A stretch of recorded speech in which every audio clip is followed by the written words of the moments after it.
Hello, friends, and welcome to the Exams Made Simple. We are back again with the analysis for the Hindu of 15th November 2023. Wednesday का दिन है, सारी news items हम एक एक करके देखेंगे अलॉन्ग विद द एडिटोरियल्स. आप लोग से रिक्वेस्ट रहेगी कि थोड़ा सा आप बने रहें और कंटेंट आपको ज़रूर अच्छा लगेगा. जस्ट सी द कंटेंट, ठीक है ना. स्टार्ट करेंगे सबसे पहले प्रीलिम्स स्पेसिफिक क्वेश्चंस के साथ. ये वो क्वेश्चंस है जो आपको प्रीलिम्स के लिए थोड़ा आपको मजबूत बनाएंगे, आपकी प्रैक्टिस करवाएंगे, ठीक है ना. तो सबसे पहला हम देखते हैं, पहला सवाल जो है वो स्टेटमेंट्स हैं, 3 स्टेटमेंट्स हैं. पहला स्टेटमेंट कह रहा है article 145 of the constitution states that the Supreme Court is empowered to make rules and regulate its own procedure for hearing cases, ठीक है ना.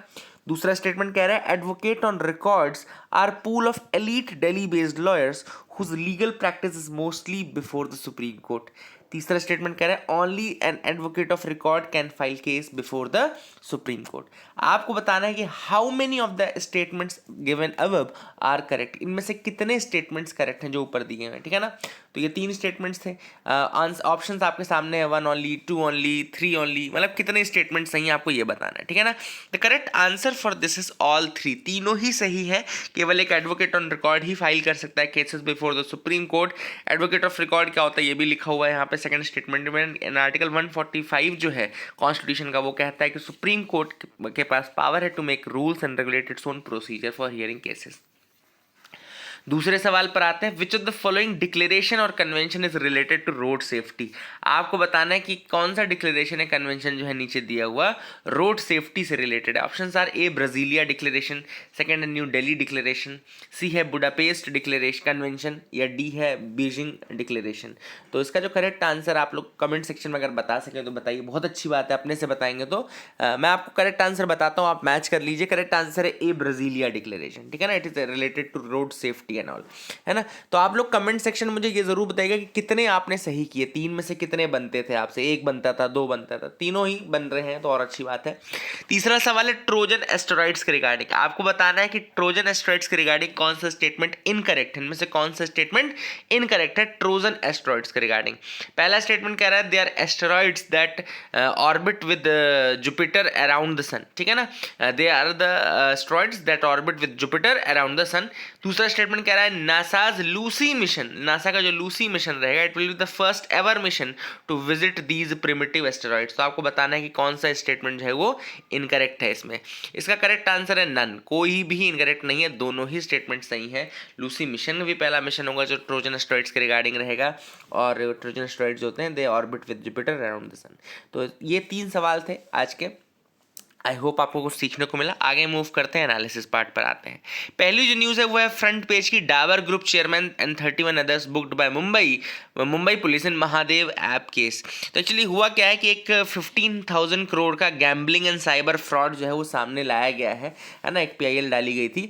15,000 करोड़ का गैम्बलिंग और साइबर फ्रॉड है, जिसमें एक ऐप है महादेव ऑनलाइन बेटिंग सिंडिकेट है. ये Mahadev book online betting app syndicate, ठीक है ना. तो Mahadev book online betting app syndicate, ये याद रखेगा, है ना. इसमें 32 लोगों के अगेंस्ट कंप्लेंट है, जिसमें से डाबर ग्रुप के जो चेयरमैन है, डाबर ग्रुप के जो डायरेक्टर हैं गौरव बर्मन, और कंपनी के chairman Mohit Burman, they have been alleged and FIR में इनके नाम भी आए हैं अलॉन्ग विद साहिल खान, ठीक है ना. तो these are the persons responsible for this Mahadev book online betting app syndicate. और थोड़ा ऐप का नाम भी पता होना चाहिए, है ना.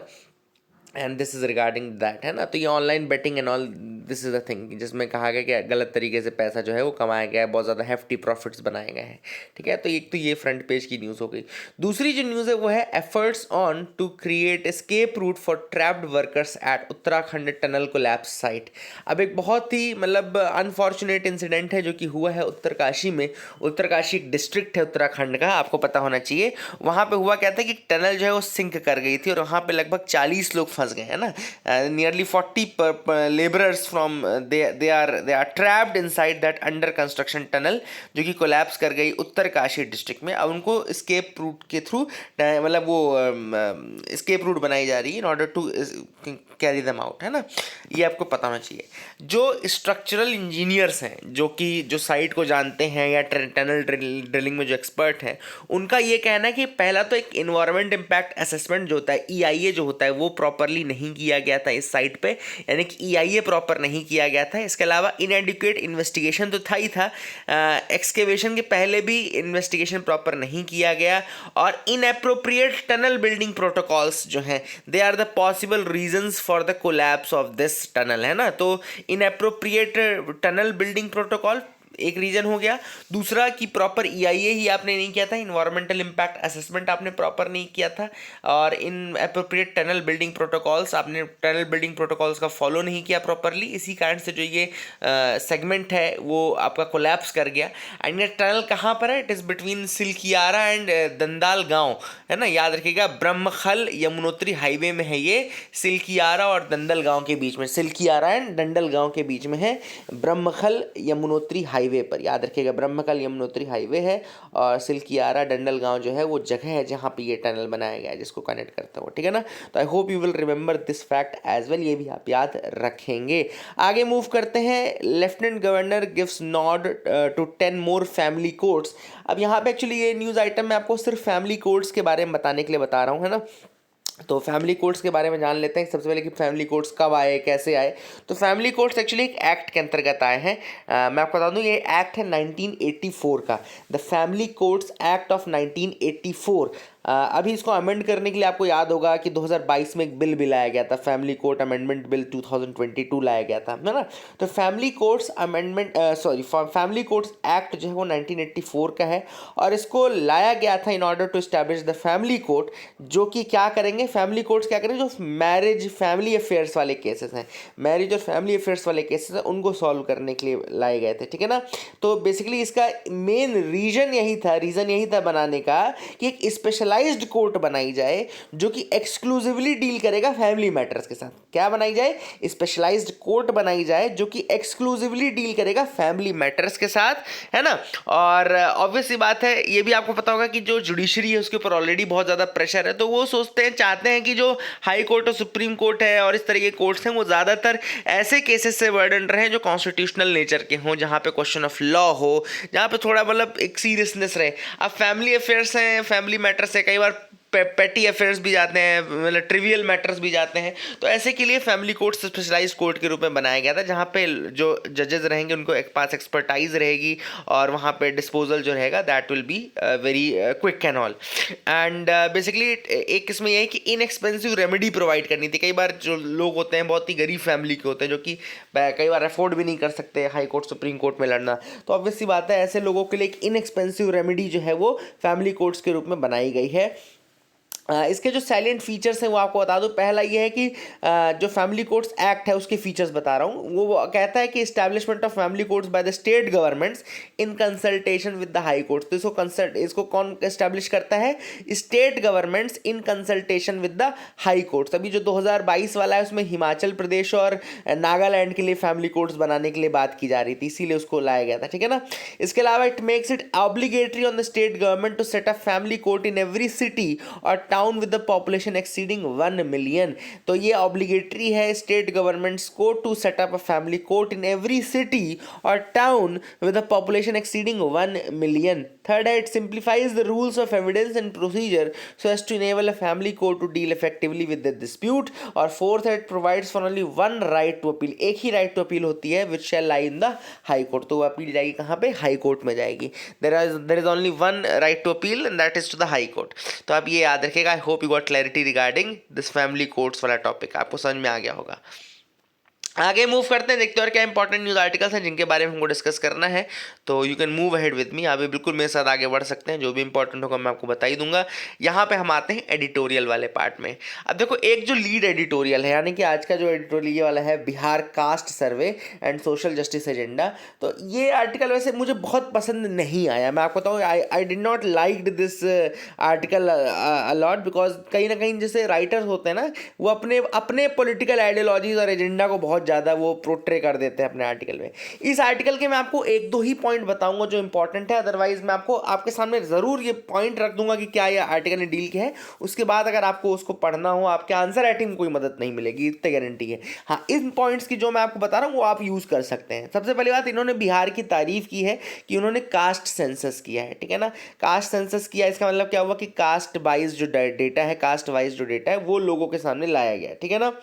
अब ऑथर का ये कहना है, जो ऑथर का मेन एजेंडा है कि कास्ट सर्वे क्यों इंपॉर्टेंट है, पहला ये है कि जो एविडेंस बेस्ड पॉलिसी मेकिंग है, एविडेंस बेस्ड पॉलिसी मेकिंग है वो स्ट्रेंथन होती है because of this surveys and all, है ना। क्योंकि ऑब्वियस सी बात है, आपको एग्जैक्ट नंबर पता रहता है कि किस कास्ट का कितना नंबर है, तो आप उसके अकॉर्डिंग आप एडजस्टमेंट करते हो। फॉर एग्जाम्पल बिहार गवर्नमेंट ने कहा कि हम रिजर्वेशन बढ़ा देंगे, 65% कर देंगे।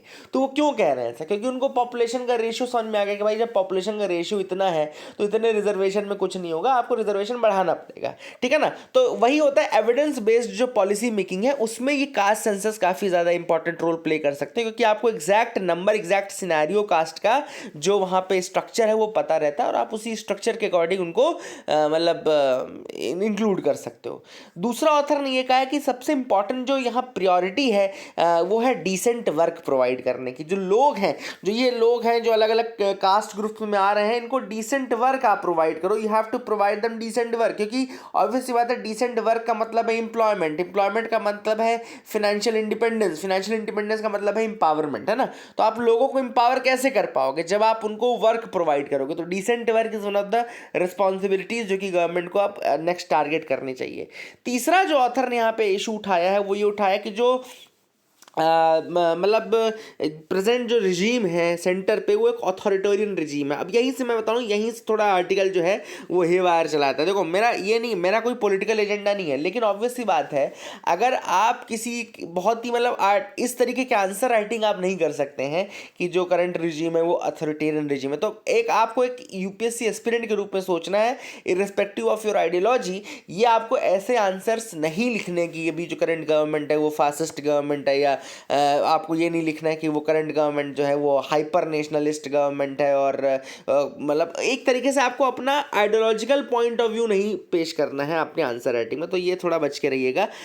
यहाँ पर एक जो पॉइंट इंपॉर्टेंट ऑथर ने उठाया वो ये उठाया कि पहला तो हो गया उनको डिसेंट वर्क प्रोवाइड करो, दूसरा जो इनइक्वालिटी है, यानी कि जो अपर कास्ट लोअर कास्ट का इनइक्वालिटी वाला मुद्दा है उसको थोड़ा सही करना है, हमको इक्वल फुटिंग पे सबको लाना है। तो ये आप अच्छी बात है, ठीक है, इक्वालिटी वाली बात आप प्रमोट करिए, वो ज़्यादा अच्छा है, ठीक है। तो all this things are there, I hope you got clarity regarding that as well. ये आपको आर्टिकल समझ में आ गया होगा, मेन यही दिया। इसके बाद जो डायमेंशंस हैं वो हिंदुत्व और इन सब पे चला गया आर्टिकल, इसलिए मैं उसको कवर नहीं कर रहा हूँ इस आर्टिकल में, है ना। तो पार्डन मी फॉर दैट, आप इसको देख सकते हैं अगर आपको आंसर, लेकिन आंसर राइटिंग में कभी यूज मत करना, this is my personal request to you all, ठीक है। आगे मूव करते हैं, ब्रिज टू नोवेयर। अब यहां पर देखो क्या आर्टिकल है। आर्टिकल ये है कि ऑथर ने कहा है कि 2 हफ्ते पहले एक वोटिंग की गई यूएनजीए में, यूनाइटेड नेशन जनरल असेंबली में, जिसमें एक रेजोल्यूशन लाया गया था कि एक सीज फायर किया जाए, मतलब इजरायली स्ट्राइक जो है गाजा पट्टी पे, मतलब गाजा पट्टी के ऊपर जो इसराइल अटैक कर रहा है उसको सीज फायर कर दिया जाए, रोक दिया जाए। वहां पे जो है बेसिकली इंडिया एब्सटेन कर गया था वोटिंग से। फिर अभी रिसेंटली 6 ड्राफ्ट रेजोल्यूशंस लाए गए, है ना, यूएनजीए की 4th कमेटी में, जिसमें क्रिटिसाइज किया गया इजराइल को for increasing the settlements in the occupied territories, है ना, और ये फेवर में था Palestinians right to home and property. वहां पे हमने वोटिंग कर दी, है ना। ऑथर का ये कहना है कि द स्टैंड ऑफ इंडिया जो है वो काफ़ी कंफ्यूज्ड स्टैंड है, और वहाँ पे किसी को कुछ समझ नहीं आ रहा कि इंडिया एक्चुअली चाहता क्या है, ठीक है ना। एक तरीके से आप एब्सटेन कर जाते हो, कहीं पे आप वोट कर देते हो, आप ये भी कह रहे हो कि पैलेस्टीनियंस को होम ज़रूरी है।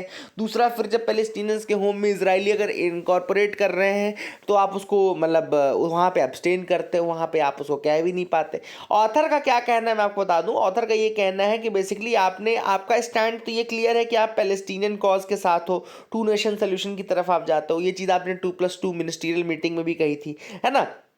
वहीं पे आप इजराइल के साथ भी खड़े हुए हो कि भैया there should be zero tolerance for terror attacks, ठीक है। हमास ने अटैक किया, आप उसके अगेंस्ट थे, आपने कहा कि ठीक है हम इजराइल के साथ हैं because of the zero tolerance policy of Israel against the terror attacks and all, ठीक है ना। इसके अलावा ऑथर ने कहा कि कभी आपने ना तो हमास को टेररिस्ट ग्रुप घोषित करने के लिए रिक्वेस्ट किया, आपका स्टैंड क्या है, what is your stand. Author का ये कहना है कि ना तो आप इजराइल की तरफ जाते हो क्लियरली, ना तो आप हमास के अगेंस्ट जाते हो क्लियरली, ना ही आपने हमास को टेरर ग्रुप नेम किया है कभी कभी भी, है ना ही आपने मतलब एक तरीके से पूरी तरीके से पैलेस्टीन को सपोर्ट किया है, ना ही आप पूरी तरीके से इजराइल को सपोर्ट कर रहे हो। तो there is a conflict in the policy. जो स्टैंड है इंडिया का वो क्लियर नहीं है, कंफ्यूज्ड स्टैंड है। This is what the author say. Author का ये कहना है कि इंडिया को जो रोल प्ले करना चाहिए वो प्ले करे, लेकिन all that role should be in alleviating the situation. जो वहां पे सिचुएशन बन रही है उसको सुधारने के लिए ही इसका रोल रहे तो ज्यादा बेहतर होगा। मतलब कि जो भी रोल रहे वो इजराइल और पैलेस्टीन के बीच में जो पीस है उसको स्टैब्लिश करने में लगे तो ज्यादा बेहतर रहेगा। Now the next article is search and seizure. अब ये जो आर्टिकल लिखा गया है ये सुप्रीम कोर्ट के अभी रिसेंटली डायरेक्शंस दिए गए हैं यूनियन गवर्नमेंट को। लिख लो इस चीज को कि सुप्रीम कोर्ट ने डायरेक्शन दिए हैं यूनियन गवर्नमेंट को कि वो ऐसी गाइडलाइंस फ्रेम करें जो कि प्रोटेक्ट करेगा मीडिया प्रोफेशनल्स को, और उनके आर्टिकल और उनके जो कैमराज हैं ये सब जो सीजर कर लिए जाते हैं, सीज कर लिए जाते हैं, उनसे उनको प्रोटेक्शन मिलेगी। एंड ये बहुत ही अच्छा स्टेप है जो सुप्रीम कोर्ट ने लिया है, ठीक है ना। तो अभी रिसेंटली आपने केसेस सुने होंगे जहां पे लैपटॉप है, कैमरा है, स्मार्टफोन से उनको सीज कर लिया गया था, है ना। अब it has left a chilling message on the media fraternity. Author का कहना है कि ये जो है this event has sent a chilling wave, chilling message to the media fraternity. अब क्यों, ऑब्वियस बात है, अगर मीडिया प्रोफेशनल्स जो कि मतलब इंफॉर्मेशन को प्रोवाइड कराते हैं, मतलब अपने उस पर खेल करके इंफॉर्मेशन लाते हैं और उसको, और उनकी ही प्रोटेक्शन हम नहीं कर पा रहे, गवर्नमेंट अगर इस तरीके से इंटरफेयर करेगा in right to freedom of press and all, तो फिर ऑब्वियस सी बात है जो प्रेस है वो भी फ्रीली काम नहीं कर पाएंगे, जो जर्नलिस्ट हैं वो भी फ्रीली काम नहीं कर पाएंगे, है ना। और कई कई फ्लिम्जी ग्राउंड्स लगा दिए जाते हैं, एलिगेशंस लगा दिए जाते हैं जो भी बाद में सिद्ध भी नहीं कर पाते गवर्नमेंट, और इसके चलते न्यूज़ प्रोफेशनल्स जो हैं उनको उनका काम नहीं करने दिया जाता। गवर्नमेंट एक तरीके से अपना स्ट्रांग होल्ड बनाना चाहती है, उनको थोड़ा कहीं ना कहीं लोअर स्ट्रेटा में रखना चाहती है, ठीक है ना। तो ऑथर का यहाँ पे यही सजेशन है कि जो गवर्नमेंट की गाइडलाइंस है they must ensure that law enforcement agencies are not permitted to seize और search devices without prior judicial warrant. ये एक इंपॉर्टेंट पॉइंट है कि जो गाइडलाइंस हैं वो क्लियर होनी चाहिए कि जो लॉ इन्फोर्समेंट एजेंसीज हैं वो सर्च और मतलब सीज नहीं करेंगे डिवाइसेस को, सर्च नहीं करेंगे डिवाइसेस को without a proper judicial warrant, एक प्रॉपर जुडिशियल वारंट के बिना नहीं करेंगे। इसके अलावा journalists must not be forced to incriminate themselves or their sources by being compelled to provide passcodes or biometric data। आप जर्नलिस्ट को डराएंगे नहीं, फोर्स नहीं करेंगे कि वो अपने अगेंस्ट कुछ बोले या गवाही दे या कंपेल करें आप उसको कि भैया अपना पासकोड बताओ या बायोमेट्रिक डेटा प्रोवाइड करो। तो ये सब चीज़ें काफ़ी क्लियर होनी चाहिए। And the guidelines must also include protocols to safeguard the devices and data to ensure that it is not leaked और टैम्पर्ड विद। तो यहाँ पे ऑथर ने ये भी कहा कि गाइडलाइंस में ये भी प्रोविजंस होने चाहिए कि किस तरीके से उनके डिवाइस और डेटा को प्रोटेक्शन दिया जाएगा ताकि उनका डेटा ना तो लीक हो, ना उसके साथ कोई टेम्परिंग की जा सके, कोई उसके साथ खिलवाड़ की जा सके, ठीक है ना। एंड जो भी डेटा इरेलीवेंट होगा इन्वेस्टिगेशन से वो that should be deleted in a timely manner. And obviously बात है क्लोनिंग ना की जाए जर्नलिस्ट्स के डिवाइसेस की, और उनके खुद के डेटा को इस तरीके से उनकी परमिशन के बिना, कंसेंट के बिना यूज़ ना किया जाए, रिकॉर्ड में ना रखा जाए। ये सारी चीज़ों के प्रोविजंस भी होने चाहिए। तो all this things are there. I hope you got clarity regarding that as well. ये आर्टिकल भी आपको समझ में आ गया होगा। आगे मूव करते हैं, देखते हैं और क्या इंपॉर्टेंट न्यूज़ आर्टिकल्स हैं जिनके बारे में हमको डिस्कस करना है। यहाँ पे है why is the amnesty deal by Spain government contentious. अब ये जो आर्टिकल लिखा गया है ये अभी रिसेंटली हुआ क्या है मैं आपको बता देता हूँ। हुआ ये है कि बहुत सारे लोग स्पेन में प्रोटेस्ट कर रहे हैं उनके acting prime minister Pedro Sanchez के अगेंस्ट। क्यों? पेड्रो सेंचेज अभी वहाँ पे एक्टिंग प्राइम मिनिस्टर है। क्यों कर रहे हैं अब ऐसा? क्योंकि पेड्रो सेंचेज ने क्या किया है कि जो कैटलन सेपरेटिस्ट हैं, मतलब कैटलोनिया एक पार्ट है ना स्पेन का, कैटलोनिया वाला पार्ट है जिसको अलग करने की मांग की जाती है, वो अलग करना चाहते हैं कैटलोनिया को स्पेन से। तो जो ये सेपरेटिस्ट लोग थे ना इनको अरेस्ट किया गया था। अब पेड्रो सेंचेज ने क्या बोला है, एक डील कर ली है इनके साथ और एमनेस्टी प्रोवाइड कर दी, मतलब उनको माफ़ी दे दी है कैटलोनिया सेपरेटिस्ट को, in exchange for support for another term in office. Office में उनका एक टर्म और बढ़ जाए, इसलिए पेड्रो सेंचेज ने क्या कर दिया है, वो कार्ल्स कार्ल्स पिगडेमॉन्ट, नाम याद रखिएगा, कार्ल्स पिगडेमॉन्ट, इनके साथ डील कर लिए, उनको एमनेस्टी प्रोवाइड कर दी है कि भैया आप हमारा सपोर्ट करोगे इन ऑर्डर टू मतलब हमारा जो टर्म है ऑफिस का वो एक टर्म और बढ़ जाए, है ना। तो जो अपोजिशन है they are arguing against this amnesty, और उनका ये कहना है कि भैया ये तो रूल ऑफ लॉ और राइट टू इक्वलिटी के अगेंस्ट चला गया, आप किसी के साथ अपने क्विड प्रो को यानी कि आप अपने बेनिफिट के लिए दूसरे को इस तरीके से मतलब कर रहे हो। तो all this things are there, I hope you got clarity regarding this as well. अब छोटी सी चीज़ है जो एनसीईआरटी में आप पढ़ सकते हो कि इलेक्ट्रिक बैटरी कैसे काम करती है, तो एक बैटरी वाला टॉपिक है, जस्ट सर्च कर लेना बैटरी फ्रॉम एनसीईआरटी, वहाँ से आप पढ़ के मुझे बताना। अगला है parliamentary panel on criminal law leaves decision on death penalty to centre. तो अभी एक पार्लियामेंट्री पैनल बनाया गया था, आप सबको पता होगा कि 3 नए बिल लाए गए हैं, जिसमें से एक बिल है भारतीय न्याय संहिता बिल, बीएनएस जिसको बोलते हैं 2023, जो कि आईपीसी जो ब्रिटिश era आईपीसी था उसको अमेंड करने वाला है, ठीक है ना। अब उसमें हुआ कि एक्चुअली कि जो नंबर ऑफ क्राइम्स हैं जिनमें डेथ पेनल्टी हो सकती है वो 11 से बढ़ा करके 15 कर दिया गया है, ठीक है ना। तो पार्लियामेंट्री पैनल जो था वो बनाया गया था इसके रिगार्डिंग। पार्लियामेंट्री पैनल को हेड कर रहे थे ब्रिजलाल। उनका ये रिकमेंडेशन है कि जो मैटर है रिगार्डिंग द डेथ पेनल्टी वो यूनियन गवर्नमेंट के पास रहना चाहिए, वो उसको सौंप देना चाहिए। हालांकि काफ़ी डिसेंटिंग नोट्स भी थे, पी चिदम्बरम इसमें एक मेंबर थे जिन्होंने डिसेंटिंग नोट दिया, और उन्होंने ये कहा कि ऑब्वियस सी बात है अगर आप भारतीय न्याय संहिता बिल ला रहे हो तो आप कुल मिलाकर के आप पुराने जो कॉलोनियल बिल्स हैं उनको हट रहे हो। अब आप जब कॉलोनियल बिल से हट रहे हो तो कॉलोनियल पनिशमेंट्स और कॉलोनियल लॉस को रखने की क्या जरूरत है, ये डिसेंटिंग नोट में पहली चीज़ है। दूसरी चीज़ जो ऑथर ने कही है वो ये जो डिसेंटिंग नोट में वो है कि जो rarest of the rare crime वाला डॉक्ट्रिन है कि जो ये फांसी की सज़ा है या मतलब ये जो कैपिटल पनिशमेंट है ये rarest of the rare crimes में होना चाहिए। तो ऑथर का ये कहना है कि rarest of the rare crimes को आपको और ऑब्जेक्टिवली डिफाइन करना चाहिए ताकि आपके पास एक पर्सपेक्टिव मिल सके कि क्या है exactly rarest of the rare crime, है ना। और अगर आपको डेथ पेनल्टी रिटेन करनी ही है तो प्रॉपर आप एक कमिटी बनाओ और ये मेक श्योर करो कि वो rarest of the rare crimes के अंतर्गत फॉल कर रहा है, तभी ये चीज़ आप अलाउ करें। तो all this things were the part of the debate, but parliamentary panel का कहना है कि यूनियन गवर्नमेंट के पास डिसीजन रहना चाहिए, वो डिसाइड करें कि करना है कि नहीं। अभी प्राइम मिनिस्टर मोदी जी ने अनाउंस किया 24,000 करोड़ की ट्राइबल वेलफेयर स्कीम के बारे में। तो ये हालांकि इलेक्शन टाइम में ऐसा करना नहीं चाहिए था, but anyways they have done it. And ये चीज़ क्यों की गई कि ये 15 नवंबर यानी आज के दिन जो है वो जनजातीय गौरव दिवस के रूप में सेलिब्रेट किया जाता है। Birth anniversary of freedom fighter and tribal activist Birsa Munda. Birsa Munda आप सबको पता होगा, मुंडा रेबेलियन बहुत फेमस रेबेलियन है इंडिया का, है ना। और बिरसा मुंडा मतलब आपका जो जब आप ट्राइबल अपराइजिंग पढ़ते हैं मॉडर्न हिस्ट्री में तो ट्राइबल अपराइजिंग्स में बिरसा मुंडा, संथाल और ये सारी चीज़ काफ़ी ज़्यादा हम पढ़ते हैं ना। और सीधो कान्हू भी पढ़ते हैं, उलगुलन के बारे में भी पढ़ते हैं, है ना, द ग्रेट टमल्ट जिसको बोलते हैं। तो all this things are part of the tribal uprising movement and इसी में बिरसा मुंडा जी जो थे उनको भगवान बिरसा मुंडा भी कहा जाता है। और जनजातीय गौरव दिवस जो है वो 15 नवंबर को सेलिब्रेट किया जाता है इन्हीं के उपलक्ष्य में, ठीक है ना। तो I hope you got clarity regarding that as well, ये भी आपको समझ में आ गया होगा। आगे मूव करते हैं, देखते हैं और क्या इंपॉर्टेंट न्यूज़ आर्टिकल हैं जिनके बारे में हमको डिस्कस करना है। Rajnath Singh to attend defence ministers meeting Jakarta. अब यहाँ पे एक डिफेंस मिनिस्टर्स मीटिंग है जिसको बोलते हैं ADMM प्लस, याद रखिएगा ADMM क्या है, ये है आपका ASEAN defence ministers meeting plus, ADMM। ASEAN, A से आसियान हो गया, D से हो गया डिफेंस, M से हो गया मिनिस्टर्स और M से हो गया दूसरे M से हो गया मीटिंग, तो और प्लस से प्लस ही रह गया, तो ASEAN defence ministers meeting plus हो गया।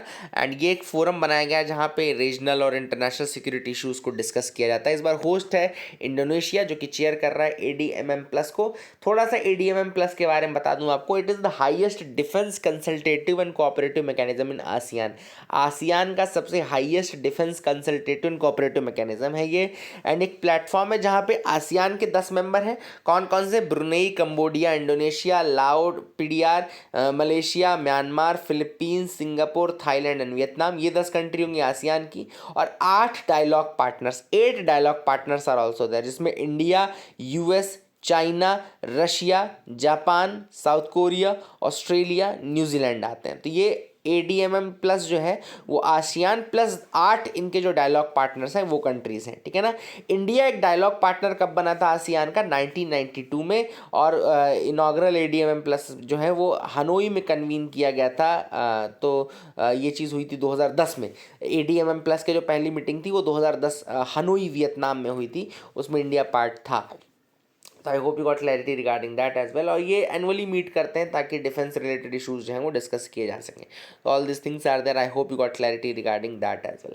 Centre to invite bids for 20 critical minerals block. तो क्रिटिकल मिनरल्स के जो ब्लॉक्स हैं, मतलब ऑब्वियस बात है ब्लॉक्स जहाँ से फिर मतलब उनको माइनिंग की जाती है नॉल, तो इसमें से लिथियम का इंक्लूडेड है ना, ग्रेफाइट की जो माइंस है वो इंक्लूडेड है, जो क्रिटिकल मिनरल्स है। क्रिटिकल मिनरल्स मतलब they are critical for the economy के लिए क्रिटिकल हैं वो। और इसमें आपका जो जितना भी इलेक्ट्रिक का मार्केट है ये सारी चीज़ें इंक्लूड कर दी जाएंगी। एंड 10 से 12 ऐसे प्लेयर्स हैं इंडिया में जो कि रिक्वायर्ड टेक्नोलॉजी रखते हैं, जो कि प्रोसेस कर सके हैं क्रिटिकल मिनरल्स को। अभी रिसेंटली सेंटर ने एक और काम किया था, they have approved the royalty rates of 3% for lithium and niobium and 1% for REE, यानी कि रेयर अर्थ एलिमेंट्स जो हैं उनके लिए 1% का, और लिथियम और नायोबियम के लिए 3% के रॉयल्टी रेट्स जो हैं वो डिसाइड किए गए हैं, है ना। एंड क्रिटिकल मिनरल्स वो मिनरल्स हैं which are vital for the nations economic development and national security. अभी हुआ क्या था कि रिसेंटली न्यूज़ आइटम आया था जिसमें 30 क्रिटिकल मिनरल्स की लिस्ट जो है जो कि गवर्नमेंट ने रिलीज़ किया है। तो मैं आपको उन 30 क्रिटिकल मिनरल्स के नाम बता देता हूँ, आप लोग एक बार लिख लीजिए, देख लीजिए अगर आप लिख पाएँ तो। और इसमें इंक्लूड किया था उन्होंने antimony, beryllium, bismuth, cobalt, copper, gallium, germanium, graphite, hafnium, indium, lithium, molybdenum, niobium, nickel, PG, phosphorus, potash, REE, rare earth elements जिनको बोलते हैं, rhenium, silicon, strontium, tantalum, tellurium, tin, titanium, tungsten, vanadium, zirconium, selenium and cadmium. They are the critical minerals जो कि government ने अभी 30 announce किए हैं, ठीक है ना। रेयर अर्थ एलिमेंट्स जो होते हैं दे ग्रुप ऑफ 17 केमिकल एलिमेंट्स जो कि एक पीरियोडिक टेबल में 15 लेंथेनॉइड्स हैं। इसके अलावा स्कैंडियम और एट्रियम 17 है टोटल ये मतलब एलिमेंट्स, रेयर अर्थ एलिमेंट्स, जिसमें 15 तो लेंथेनॉइड्स हो गए, है ना, जिसमें कि आपका एटॉमिक नंबर 57 से लेकर के 71 तक के हैं, और स्कैंडियम और एट्रियम दो और हैं, ठीक है ना। They are the metals having similar properties, है ना। तो एक तरीके से इनका जियोलॉजिकल डिपॉजिट भी सेम एरियाज में रहता है, इनको रेयर अर्थ एलिमेंट्स कहा जाता है। इसमें आते हैं आपका samarium, scandium, terbium, thulium, ytterbium, yttrium, cerium, dysprosium, erbium, europium, gadolinium, holmium, lanthanum, lutetium, neodymium, praseodymium and promethium, ठीक है। तो these are the critical rare earth elements. तो ये दोनों के बीच में आप डिफ्रेंशिएट थोड़ा कर लीजिएगा, आई होप आपको याद रहेगा। Biki who took Indian hospitality to the world with luxury hotels is dead. ये एक unfortunate news again. PRS Oberoi, जो ओबरॉय ग्रुप है उनके जो हेड थे, है ना, पृथ्वीराज सिंह ओबरॉय, PRS ओबरॉय जिनको बोलते हैं, Prithviraj Singh Oberoi, and he is considered as one of the greatest hoteliers. तो उनकी डेथ हो गई on Tuesday, and he was given the honour of Padma Vibhushan, जो कि सेकंड हाईएस्ट सिविलियन अवार्ड है इंडिया का। पद्म विभूषण दिया गया था इनको, पॉपुलरली बिकी भी कहा जाता था, he was also known as Biki, है ना। तो आप याद रख सकते हैं, these are the things. I hope you got clarity regarding that as well. And that is it for the day, friends. I hope you liked our video. Please like, share, subscribe. Keep loving us, keep sharing us. Thank you. Have a nice day.